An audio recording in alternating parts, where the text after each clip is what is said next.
This image, the metaphor of the loss of independent speech in the new Egypt, has become what journalists in many countries now hope to be a powerful symbol of all that's gone wrong. Outside the Egyptian embassy in central London, staff from a number of British and international networks joined together to register their concerns that journalists speaking to the Muslim Brotherhood does not mean that they too should be classed as terrorists. Press freedom is needed ever more than ever in Egypt, and the reality is that this crackdown is an abuse of press freedom and it's abuse of human rights. So it's really important that journalists are allowed to do their jobs freely in Egypt. We want freedom! We want freedom! From Pakistan to Canada and Kenya, similar events have been held in recent days. Some of the most senior figures in global television news have also come together to issue a joint statement effectively accusing the Egyptian authorities of confusing journalism with political activism. We think the Egyptian authorities are profoundly mistaken in their actions, it reads. Whatever the local conditions, a fundamental principle of any country should be freedom of speech, the existence of critical voices that contest the mettle of a system. As history shows, that's vital.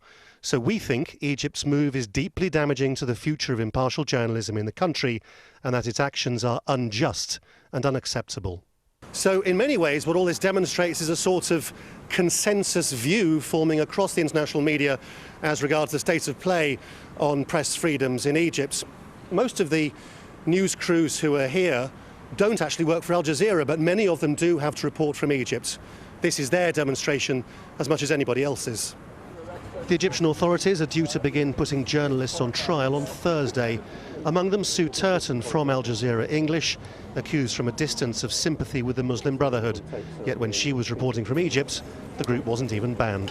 Do you know what? I feel quite optimistic. I know it's a huge worry for the guys in prison that they're turning up charged with terrorism offences, or indeed Peter, like me, charged with aiding and abetting. But we are really putting all our faith in the Egyptian justice system.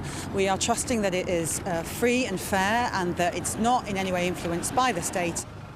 A letter was delivered to the Egyptian embassy condemning the crackdown on journalism and calling for the trials to stop. In the meantime, Al Jazeera staff, whom the network maintains are entirely innocent, remain behind bars. Laurence, Al Jazeera, London.